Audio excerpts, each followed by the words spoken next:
You are listening to the cycling podcast at the Tour de France, in association with Rafa, celebrating the sport and producing the finest cycling clothing since 2004. Today, we are in Salon-de-Provence.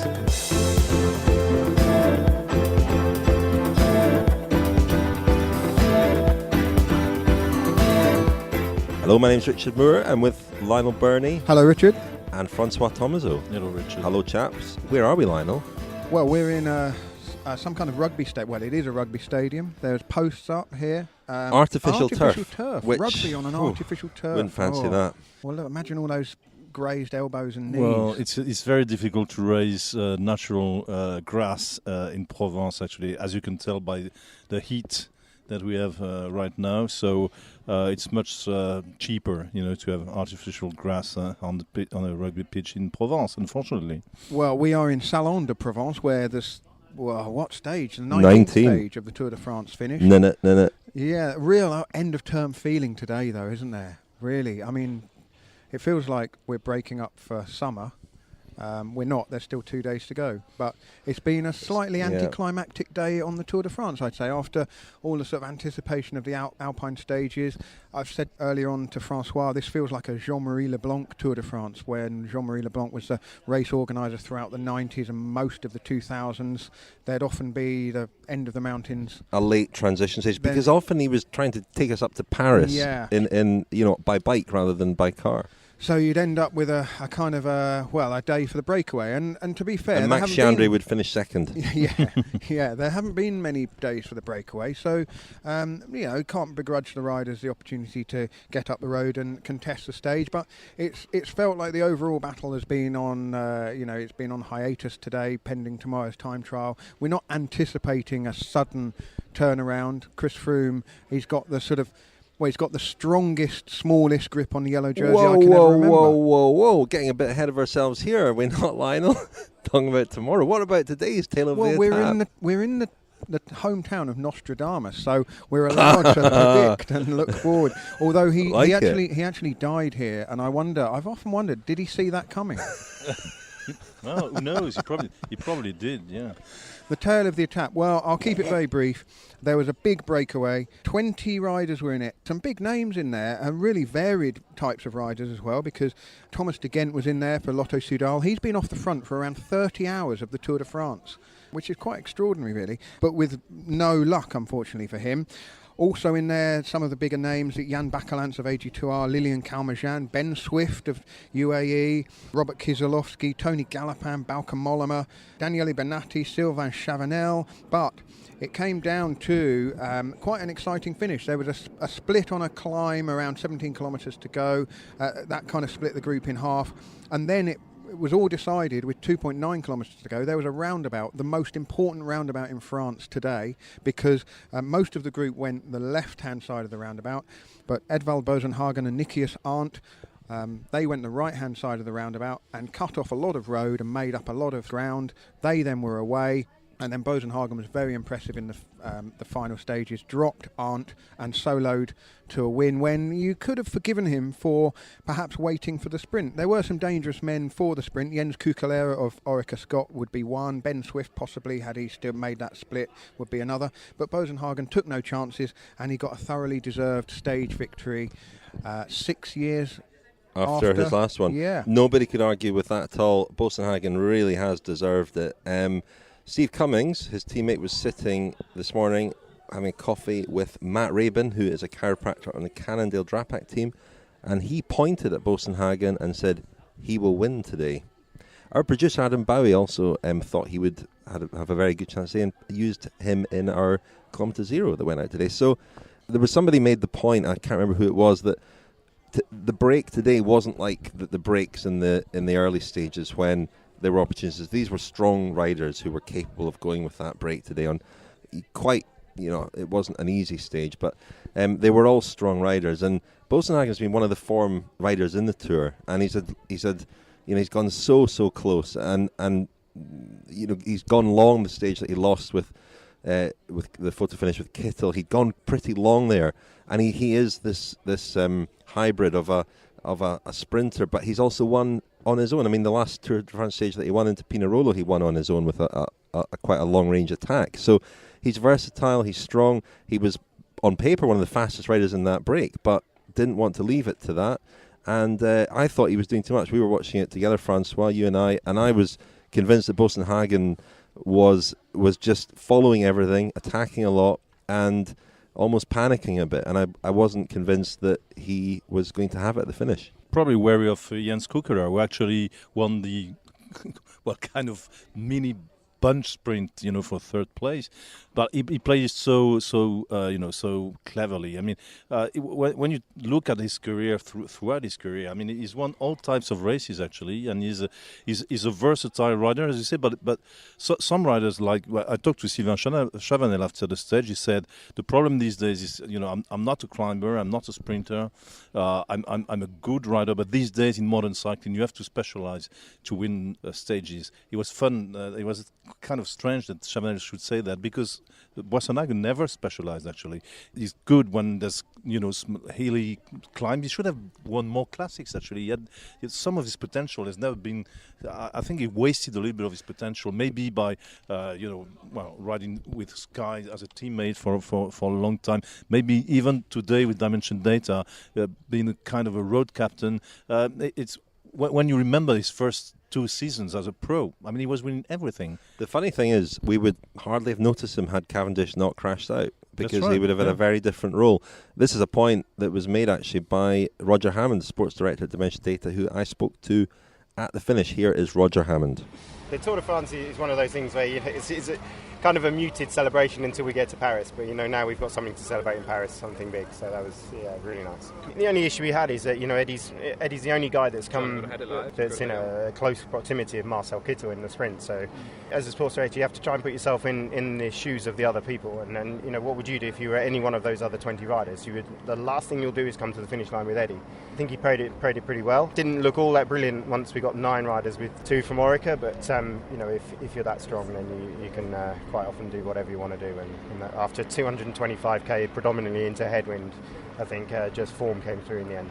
It means a heck of a lot. I mean, the more it means to me is payback for actually the riders. That's a huge setback. If you come with a rider like Mark for a stage race that's got 9 possible wins for him, and you lose him on the first one, then it's pretty easy for the team to have just sort of shut down and felt sorry for themselves for 3 weeks. And I think we've shown every day that we haven't. We've been part of every breakaway in the mountains. We've been fighting in the bunch sprints. We've been dominating the lead-outs. And I think for me, it made me really proud of the way the guys got up and got back up from adversity. And I think that's what professional bike rider is about, is having setbacks but getting up and fighting on. And they showed that with abundance through this Tour de France. And I just felt so sorry for them that they weren't getting the rewards that they deserved. Today they did. We prepare well. Obviously we had Mark coming in for the sprint stages, so a long time out. We've had a coach driving around France on his own with a video camera on the front of his car for the last 3 weeks. He's been sending those videos through to us, so we had a video live footage of the last 50k today. So we knew every single roundabout. So the notes on mine was 3.3 kilometres to go, left hand side.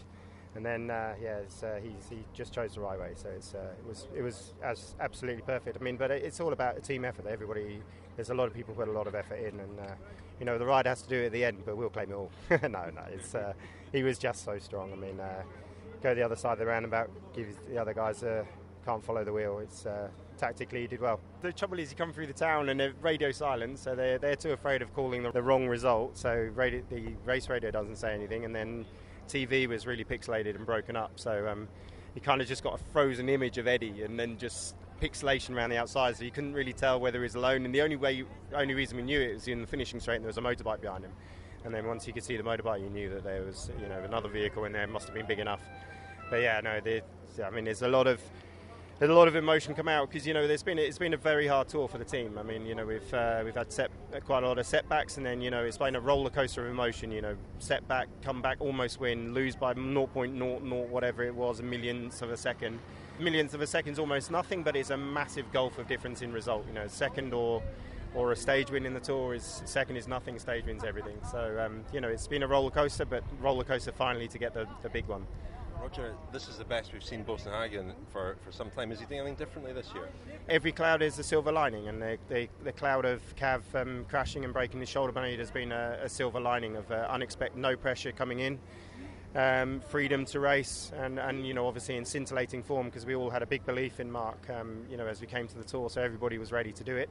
And all of a sudden he's been able to use that form and have freedom, and I think that's I mean, he's always been a great bike rider, hasn't he? He's always has. It's just about freedom, you know, the Sky years, and then coming to us he was also got roped in a little bit to lead outs, but you know, here he had freedom, and he's shown what a great bike rider he actually is. Well, Roger Hammond there, adamant that the attack up the inside the roundabout was pre-planned. Not sure about that, because he had quite a lot of goes before then as well, so it wasn't that he was saving it all for that roundabout, but he did make the point that they had obviously wrecked the course, and they knew about that, and it was an opportunistic move and a good move. And what was so impressive about it was the way he just rode Nikias Arndt, a fast finisher, off his wheel. Yeah, I mean, how many metres did he gain by going the right-hand side? Very few. Very few. 10 or 15, but enough, probably. That's the difference, isn't it? When you've got a group going, you know, the speed they were going, and the other two going the speed they were going. I mean, there wasn't much in it in terms of the speed they were going, but it was just that the door opening just enough to let them get away, and that was, you know, it was smart, regardless of whether or not they knew in specific detail that was the best way to take the roundabout or not. I'll give them a benefit of the doubt on that, but even just seeing it, I'm assuming that you know, the good riders take the shortest way around the corners, or not the shortest necessarily, but the fastest. It just so happens that was not only the fastest but also the shortest. Never forget the luck factor there, but in the same time, I have the impression that it was pre-planned, because I bumped into AG Touran team director Stéphane Goubert, who told me that he was in the car shouting at Jan Bakelants, who was in this break, to take the roundabout on the right. So obviously most teams have, you know, at the briefing in the morning, had told their riders that if they came to the roundabout, you know, at the finish, they should take it by the right. But most of these riders had no clue they were going to be in the breakaway and in a position to win. So maybe, because even Edvald Boasson Hagen said. So why did Bakelants? I mean, the obvious thing to do always is to follow the wheel in front of you. But why did Bakelants not go the other way? Do you know? Well, you don't know. I mean, he couldn't say. He was kind of disappointed, saying I kept screaming at him to do that, and he didn't. Probably find the flow. I guess Bakelants, like Sylvain Chavanel told me the same thing. They were all on Kukeler's wheel, actually. So they probably believed he was a dangerous man. Well, he had a teammate as well up there, Albacini. So Kukeler won a hard stage in the Vuelta into Bilbao, didn't he? Which was basically a bunch sprint. So he very fast finisher. There were a lot of fast guys there. So it was a hard one to call, and it made this potentially dull stage into quite an interesting one, because the battle for this stage win was quite interesting. Lionel, did you speak to Ben Swift at the finish? Yeah, I did. Obviously, 3/4 of the battle is actually getting into the break. So I asked Ben Swift of Team UAE how he got into the break, and then, you know, how it broke down at the finish, and he explained why he wasn't in that final move. BMC was really kind of active. They wanted to have someone in that break, so looked like a guy's, was it 8 man at the start of group went. I thought that was it, and I was like, all right, we'll wait for a sprint. And then they kept chasing, and then that first cat climb, we went up there really, really quick. I started to move up, and I was like, if I'm moving up on a climb when we're going this fast, I'm not feeling too bad. Got to the front at the top, and then there was a couple of little rollers, followed a couple of moves, and then someone smashed it down the descent. Next thing, we turned around and we had 20 guys away, so it happened on the descent, really. So yeah, and then that was that. So once you're in it, all working quite well together? Obviously the two lot of riders, I think they wanted to sprint with Greipel today, so they weren't really working at the start. But once it became apparent that we were staying away, everybody really worked away. Kukeler tried one little move, but we just straight away just started rolling through again, and it became pretty apparent that with such a strong headwind, nobody was going anywhere until the right combination went. At what point did you start thinking about the finale and maybe trying to work out what you were going to do? I think over that Cat 3, really, I really wanted to try and save as much energy up there, and I actually felt pretty good up there, so I thought, this is it now. Obviously I was a bit concerned about being quite outnumbered with a lot of the teams, so I was just trying to watch like the stronger guys in them teams, but I was just trying to use other guys a bit too much and trying to save my energy, whereas in the past I've always perhaps gone to work first. You know, if someone's like not followed the line through, I'll always jump in. So today I really thought I need to try and save a little bit and try and use the other riders and try and be a little bit smarter myself, but it kind of backfired a little bit. I knew that we had a little climb coming up, but the climb that it was, I didn't think that was it. I thought there were going to be another thought it was actually going to be a little steeper. It was almost just like a little bump in the road, so a bit of a bad judgment on my behalf, being so far back, because I think with having so many guys, once they knew that their teammates were in front, they just sat up. And then once you've got guys like Degen and that going for that hard, it's just so hard to bring it back. Hi, I'm Tak. I'm staff in the Rafa Clubhouse Osaka. You are listening to the Cycling Podcast Association with Rafa. The Rafa Cycling Club is the largest global community of its kind. Members share their passion for the road through rides, events, exclusive club kit and racing. Find out more at rafa.cc. Thank you very much indeed to Rafa, our fantastic sponsor, who don't only support the Cycling Podcast, but also design and produce our great range of Peddler de Charme clothing. Unfortunately, the jerseys have temporarily sold out. I mean, I say unfortunately, that's fantastic. It's had a great response. It only went on sale at the start of the Tour de France. It will be back in stock soon. We will obviously keep you updated on that.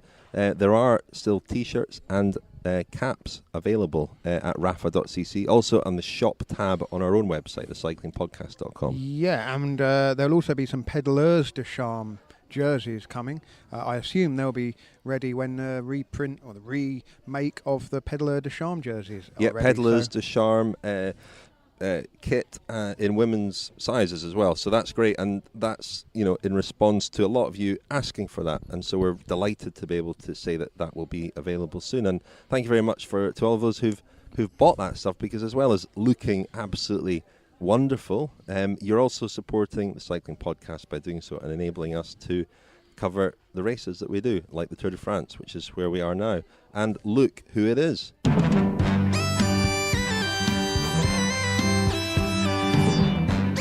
Here he is, dispelling the myth that he and François are in fact the same person. Daniel. Yeah, we have proof. I mean, Daniel plus Hammer. Let's speak together.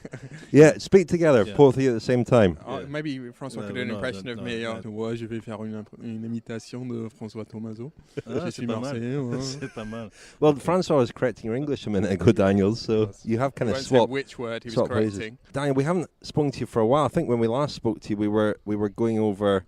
It seems like a long time ago. I think it was Chambéry we last spoke to you, was it? Possible, Rich. And Or I've had all sorts of nuggets that I wanted to share with you in the meantime, but I've forgotten them all. One was petrol. One was about petrol. What was that? How much do you think a World Tour team spends on petrol a year? This was told to me by a World Tour team manager. About €500,000. Oh, funnily enough, Richard. Well, actually, since the price of petrol has gone, it sort of spiked at the start of this year, didn't it?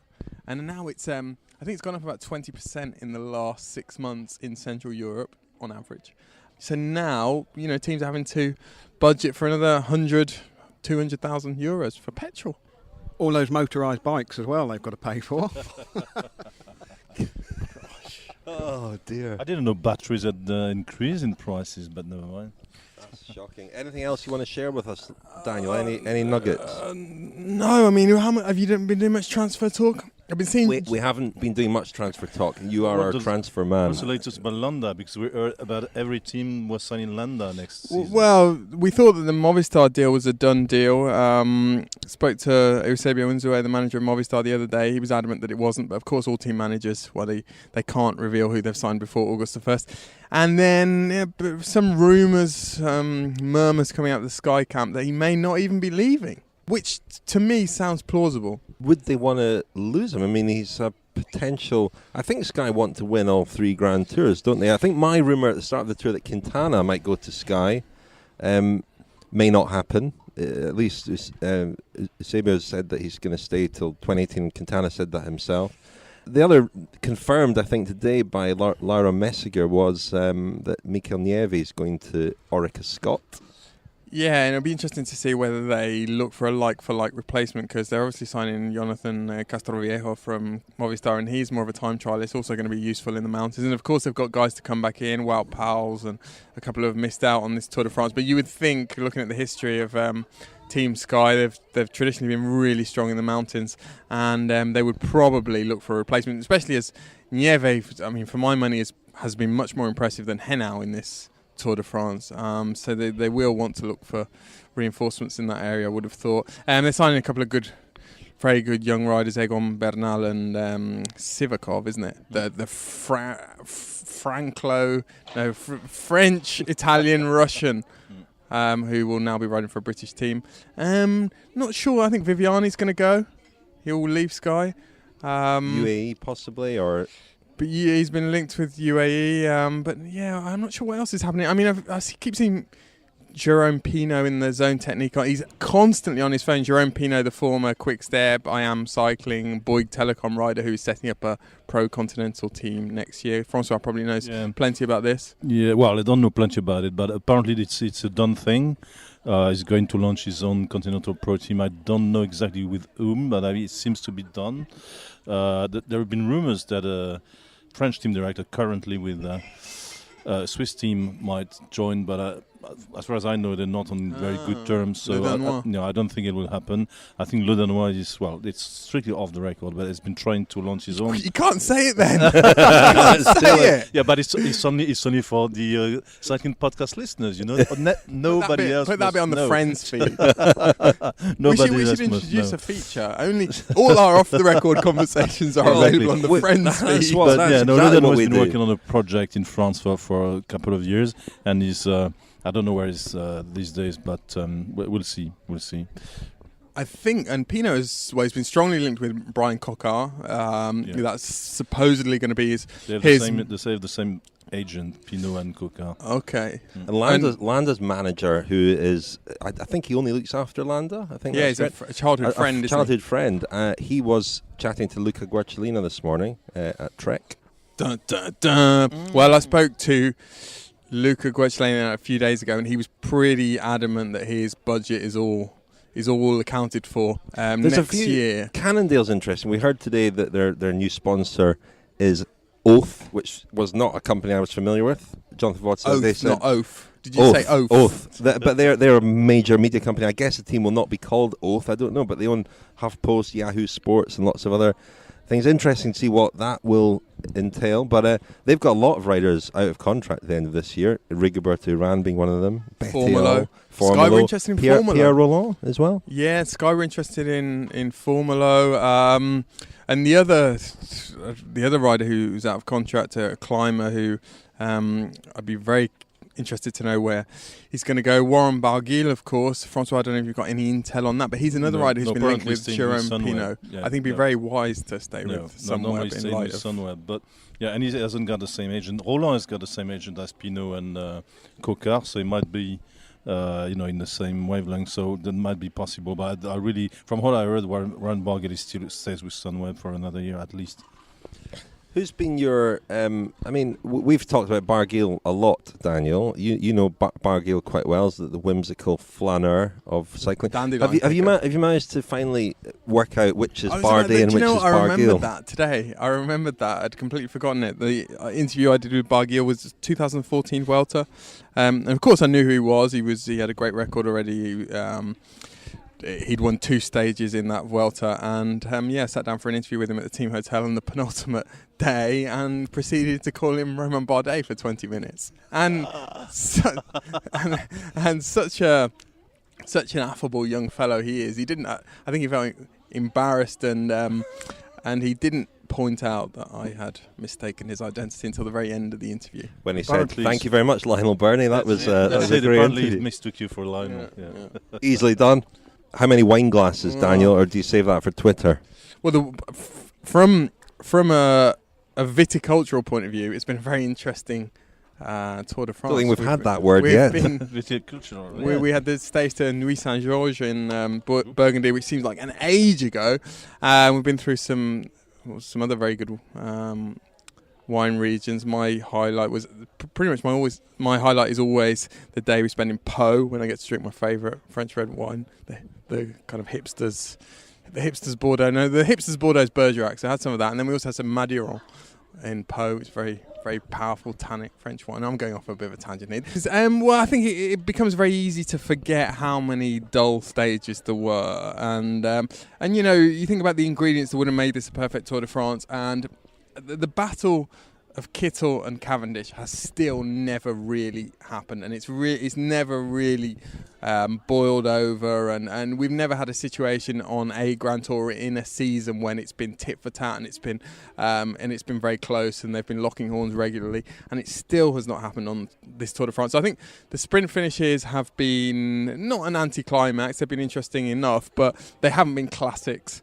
And as far as the general classification is concerned, I think there's always a sense of collective disappointment, rightly or wrongly, when the yellow jersey does not pull off some kind of race-defining exploit and win a stage. Chris Froome is still yet to win a stage. It has been very close, but we're seeing that more and more with major tours, and major tour organisers are going out of their way to maintain the suspense until the last day, and they're doing it very successfully. They're doing that mainly by reducing the number of kilometres of time trialling, and because the time gaps in the mountains now are so small. I personally like the lack of summit finishes. I think it makes for much more interesting tactical racing. The stage to Chambry when Richie Porte crashed, terribly unfortunate for him, and it deprived us of a real protagonist in the race. But that comes about because of a really interesting, really difficult, not only physically but mentally and in terms of skill, difficult course, and that should be part of the Tour de France. I mean, already we could see when Richie Porte crashed out that he was at that point the equal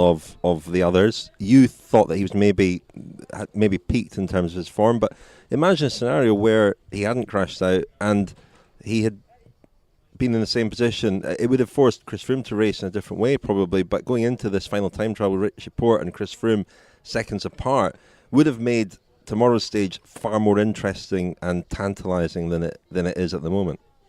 No, I agree, Richard, and I think that we've said many times before that there needs to be room for skill, and it shouldn't just be about who the strongest rider is. I mean, when there were debates in the first and second week about waiting for the yellow jersey, not waiting for the yellow jersey, certainly Chris Froome said to me, I think people want to see the strongest rider win. Yes, but I think they should also want to see the rider who negotiates the course best win, and the rider who has the best team, which is the case for Froome. And it's this whole constellation of factors which I think should add up to the spectacle we eventually get from the Tour de France. And I think it's been a good race in that respect. It's not just been about one rider crushing the race with superior physical ability. There have been a whole series of factors that have put Chris Froome where he is at the moment, and going into the decisive penultimate day, still not certain to win the Tour de France. Great to see Daniel again, wasn't it? He's still got it. He has, yeah. I mean, he's a bit rusty, but yeah, but he's probably been watching from the sidelines, seeing how well François performed this month, and thinking, well, I maybe need to play my way back into the team. To be honest, he sounded like he'd been doing the Cycling Podcast forever.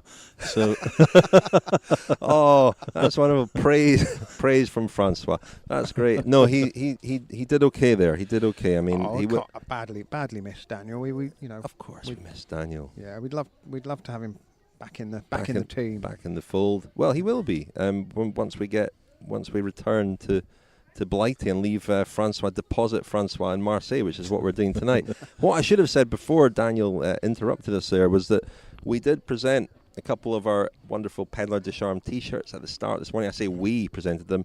Very grateful to Laura Messiger of Eurosport for presenting Alberto Contador with his. Unfortunately, I had to leave, so she fulfilled that task and did so very well. Thank you, Laura, for that. Orla Chinoui gave Warren Barguil his t-shirt.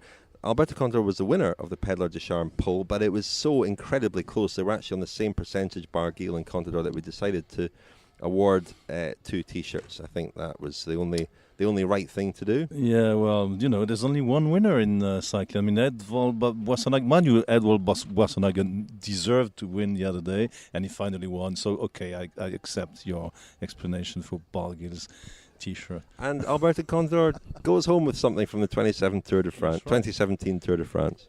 Well done, Alberto. He'll probably put a red bib, on his Peddler de Charme t-shirt for his Prix de la Combativité. Yeah, can you have combative, charming peddling? I guess you can. Well, clearly a lot of our listeners thought so, Lionel, because they voted for him in large numbers to be our Peddler de Charme. The Cycling Podcast is supported by Science in Sport. Hello, my name is James Morton. I'm the head of nutrition for Team Sky. I'm also a reader in exercise metabolism at Liverpool John Moores University. And last but not least, the world-class knowledge director for science and sport. The extra feeds are they're a very important part of Team Sky's nutritional approach, really, because when you think about it, feeding should be quite simple, but actually the logistics and the terrain of the profile mean that sometimes you can't get access to foods. So we'll look at every route, we'll break down each stage, and we'll think about the optimal periods in that particular stage to feed. We'll have a whole team of staff on race doing the extra feeds, and hopefully if all things go to plan, we shouldn't get to the last 10k in a state where we've under-fueled, really. We get out 4, 5, 6 extra feeds over a 180, 200 kilometre stage, really. Basically we're trying to feed every 20 minutes or so, and if we can't feed every 20 minutes then we try and double up at the next available opportunity. But if you break down the profile and the terrain, then you can place your extra feeds at the correct times to coincide with 20-minute feeds. I think you've got to get the balance between safety from feeding and safety from logistics on the road. First and foremost, it's safety first, really, isn't it? It's about safety for the riders, and that can mean safety from extra vehicles on the road, but it also means safety from people going hypoglycemic, for instance, or dehydrating. But if riders feed from the very beginning of the stage rather than almost backloading the stage, the end of the stage will take care of itself. And we spend a lot of time reminding riders that feeding starts well before the stage starts, actually. And then if you feed regularly throughout the stage, everything should take care of itself. Hello, I'm Serge Pauwels from Team Dimension Data. For me, I wasn't really thinking too much about it. Yeah, that was the day we had Stevie in the front, so there was a car, one of the two cars was always with him, and then the other one stayed closer to the gruppetto or the guys behind, so I was always a little bit stuck in the middle. I was able to take a bottle of the doctor on top of the Port de Balais, so just before, but then I got a bit thirsty in the last hour again, and when the car from that was behind Stevie came back, I asked for a bottle, but I wasn't really realizing how close it was to the finish, because it wasn't really a lot in kilometers, but as it was uphill, it was still quite a far end. So I'm not in top 10 in GC, so okay, I was not really worried about. I wasn't even thinking about penalty or seconds or whatever.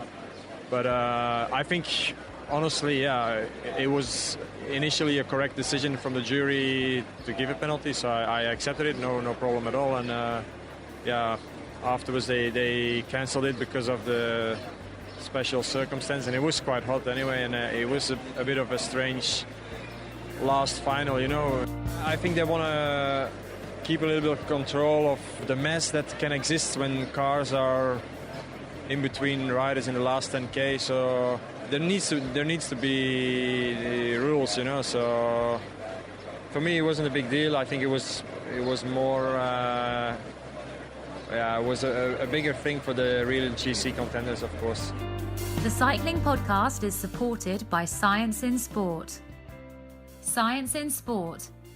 Fueled by science. Thank you to our sponsor, Science in Sport. We heard a little feature there on something that's been talked about in this tour, the rule that forbids feeding in the final 20 kilometres of a flat stage and the final 10 kilometres of a mountain stage. And we heard there from one of the riders, Serge Pauwels, who was actually penalised for feeding in the final 10 kilometres of the stage. It finished up what climb was it? Just above Luchon? Périgueux. Mm-hmm. Yeah, so quite interesting perspective from him, because he, gave some valid reasons for why that rule exists. But yeah, we're very grateful to Science in Sport, and a reminder that you can get 20% off at scienceinsport.com by entering the code CPOD20. Now, at the start this morning, I grabbed a word with a friend of the podcast, or podcast favourite, Aymar Zubeldia, who, during this Tour de France, announced his imminent retirement. His final race will be the San Sebastian Classic next week, which goes almost past his home. He's a Basque rider who's been around for a long, long time. He was actually a last-minute call-up to the Tour after his teammate, Andre Cardoso, tested positive for EPO on the eve of the Tour. Now, Zubeldia was actually, he is the pro's pro, and he was delighted to be called up. Some wouldn't be so happy at getting a late call-up for the Tour, but he had been hoping to ride it anyway, and he was happy to be here, riding in support mainly of Alberto Contador.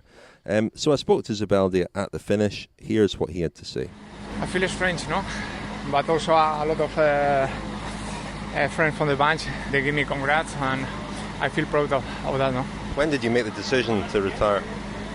During the last years, the decision are making more important, but especially this year, no? You feel also with the years, and this year I talk about that a lot with my family, all my old friends, and finally I took the decision. I think you were with your family, weren't you, when you got the late call to come and ride the Tour de France? Yeah, because I come here in the last moment.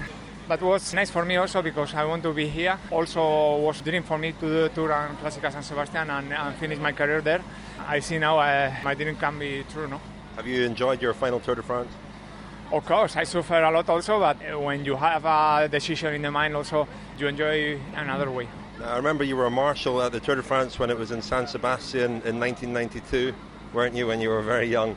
So you'll finish your career in San Sebastian. The race will go more or less past your house. Always was a dream for me to finish in San Sebastian because San Sebastian is my home race. When I was young, I was there looking my heroes, and now I finished my career there, and I'm happy for that.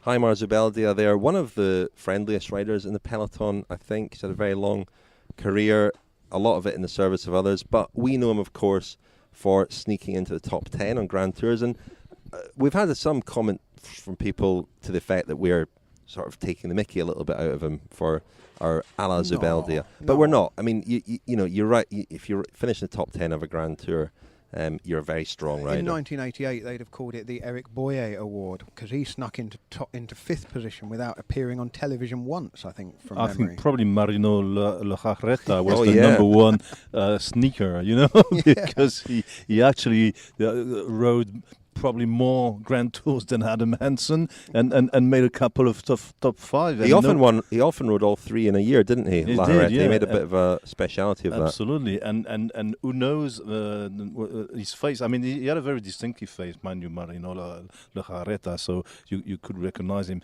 But yeah, Heimar Zubeldia belongs to that category of very dedicated, hard fighting and kind of withdrawn Grand Tour riders, and he's a great guy as well. So yeah, well, plaudits to him. Well, we wish him the best of luck. I forgot to ask him what he's going to do in retirement. He said he was going to spend time with his family. I think he's got daughters actually. He lives in a little village up the coast from San Sebastian. I went and met him a couple of years ago there, and we did a little bit of a podcast special on Basque cycling. I'm thinking he might have a career as a private investigator, something that requires staying in the shadows, not being spotted from a distance.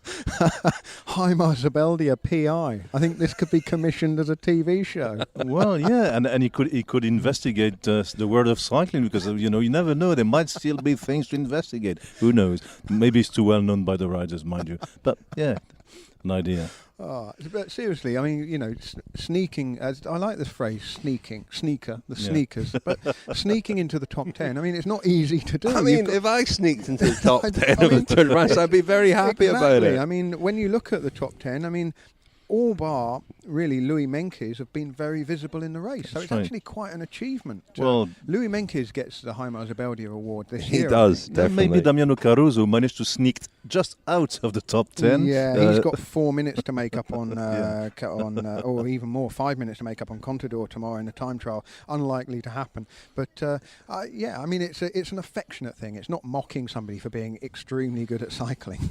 No, that's it. There's another rider who's even closer than Zubeldia to retire, and that's Thomas Vauclair.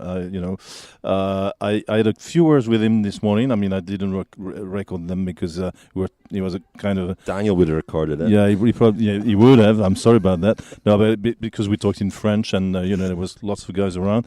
And he said it's funny because he doesn't want to talk to the press. He doesn't want to be recorded. I mean, it's been very difficult to get interviews with Thomas Vauclair, but you can get chit-chat with him quickly. And he was saying that he keeps a brave face, but you can tell it's hard. He feels the end is coming. Well, and he was trying to be humorous this morning by saying, 60,000 people are coming to my retirement party, which is the case tomorrow. And it's a little kind of humor. You could tell he was saying it with a kind of a, keeping a brave face. It made up, that joke. But it's very funny though that you bring up Vogler, because they are complete opposites, Zubeldia and Vogler. Zubeldia spent his career, a lot of it helping others, but when he's ridden well, he's not really attracted attention, whereas Vogler's gone out of his way to attract attention and has been the master of the TV attack. I mean, he's a very good rider as well, obviously, but he's an exhibitionist. He's a showman, isn't he? And Zubeldia will, I imagine, just slip quietly into retirement. Yeah, Vogler made the best of very little potential, I think, and Zubeldia did very little with probably a much higher potential. That's the difference. Yeah. I mean, Vogler's very, very popular, though, isn't he? I mean, he's still, tremendous cheers every morning when he comes out of the Direct Energy bus, but there's definitely a sense that he has been eclipsed absolutely and definitively in this tour, because a couple of years ago he really was the star of French cycling, but now with Warren Barguil, Romain Bardet, of course, and even Lilian Calmejean, who's coming up quickly. France has now got plenty to celebrate, plenty to cheer, and it must be tough for Vogler because he hasn't had a great tour. And the glorious send-off would be to get into a break and then finish it off and win a stage, but that's never really looked on the cards for him. It's funny because the day Lilian Calmejean won in Les Rousses, almost all the Direct Energy riders came out of the bus who were in great spirits, talking to the press. Sylvain Chavanel was talking to anybody who was asking questions, and the only one who didn't come out of the bus was Thomas Vogler. You had the impression he was kind of crossed by this victory because it proved that the baton had been passed. It was kind of finished for him. A tough moment for a rider like him, right? We should wrap things up finally because François is actually disappearing off to Marseille tonight. He's sleeping not in his own bed, but not far away from it. That sounds a bit dodgy, but he's staying at his father's because somebody's staying in his flat. But we'll meet up with you again tomorrow, François, obviously. Sure, absolutely. And tomorrow's a time trial. What do we expect? Well, I think we expect the GC. I think we expect Chris Froome to win the Tour de France. I think we expect Rigoberto Urán to jump up from third to second over Romain Bardet.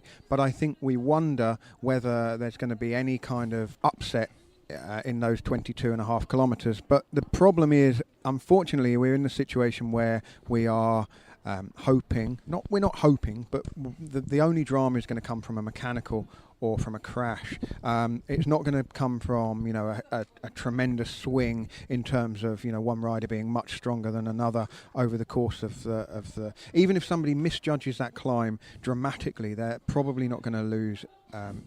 Chris Froome's not going to lose enough to threaten his yellow jersey. I think what Daniel said was very true about if Richie Porte had been in the Tour. Sorry, it was you, Richard. I know we've been sort of overwhelmed by the sheer presence of Daniel. I think the point he doesn't say all the good stuff. The point that you made, Richard, in the presence of Daniel was very perceptive. In that, had Richie Porte still been in the race, you would imagine that Chris Froome and Richie Porte would be very close together, and then you would see a battle between two, very good time trialists on a short, explosive course where, because it's short and explosive, there is potential for sort of misjudgment by either going out too fast and then paying for it on the climb. Because the way listening to Thierry Gouvenou in the Kilometre Zero and about the way he wants the teams and the riders to be uncomfortable and under threat and in doubt at every moment of the Tour, the way that course is designed is quite clever, because the temptation to go out hard and fast on the flat and then possibly pay for that effort on the climb, it is a trap, potentially. The time gaps are enough that it could be a trap, but it's the wrong order of riders. If you had Romain Bardet or Rigoberto Urán ahead of Chris Froome, you could be in for an absolute grandstander, but I just don't see that happening. There's another question, and that's an important one. Will Chris Froome win a stage on this Tour de France? It's his last chance, unless he sprints for victory on the Champs-Élysées, which I doubt, but because obviously we saw today that the sprinters didn't even try to chase the break because they're all saving energy for the big day on the Champs-Élysées. So will Chris Froome win the time trial tomorrow? Well, normally he's one of the best specialists, and the course seems to suit him. But you cannot rule out, all the team directors I talked to, and even Maxime Bouet, who's from Marseille, I talked to him this morning, said this is really for a specialist, for a real great time trial specialist. well, if that's the case, I mean, we can't rule out, riders like Tony Martin or Stefan Kung, who were second in the young Swiss hopeful who was second in the first stage, to try to maybe steal the show and maybe stop Chris Froome from winning the stage on this tour. I talked to Yvon Le Danois with Stefan Kung's team director, and he has great hopes for his Swiss rider tomorrow. Well, let's listen maybe to Yvon Le Danois. I mean, for us it's one big objective, for the team BMC, for him also. Everybody hope one good result for tomorrow. We ask him today and tomorrow also keep energy for this TT. You have a real chance for one good result.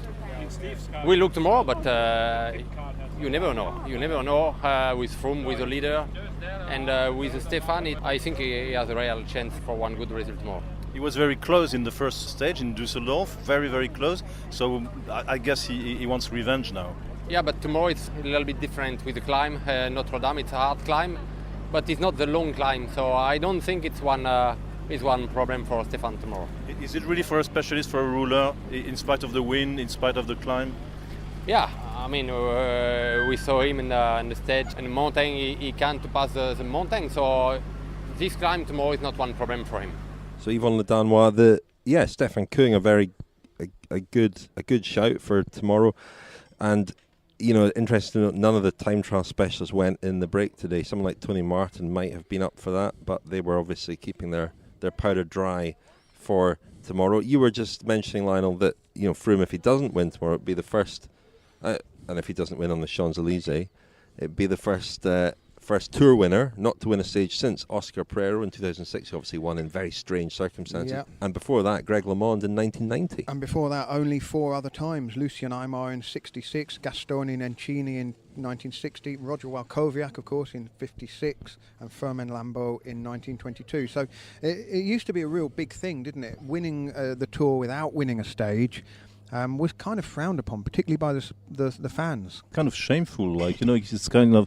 But once again, given the we discussed the course and the route many times, but given the course designed by Thierry Gouvenou, maybe it was bound to happen. No big time trial, no major mountain stage and uphill finish. It was exactly the kind of course that would suit make this possible. And Chris Froome said from the very beginning it was one of the biggest challenges in his career, because there was not that stage that you could actually target and say that's when I'm going to win the Tour. So we were talking about Richie Porte missing the final time trial. I can't help but thinking, I said it probably on the first day and I repeat it on almost the last day, this Tour de France for me as well has been a very strange example of what cycling has become. In the old days, all the best riders in the world would have done anything to be on the Tour. There was no kind of competition with the Giro, the Vuelta. Very few of the top riders, could afford missing the Tour. It's changed a little bit, and of course Richie Porte will not be competing tomorrow in Marseille. But I keep regretting that with Tom Dumoulin, Vincenzo Nibali, Adam Yates, and even Thibaut Pinot, you could even say. Thibaut Pinot, who didn't actually ride this Tour. And with this course and these riders, on this Tour de France, we would have probably had one of the greatest tours ever. On that note, we will reconvene tomorrow. What might have been, in Marseille, in the Stade Velodrome. We'll look forward to it. In the meantime, thank you, Lionel. Thank you, Richard. Thank you, François. Thank you, Richard.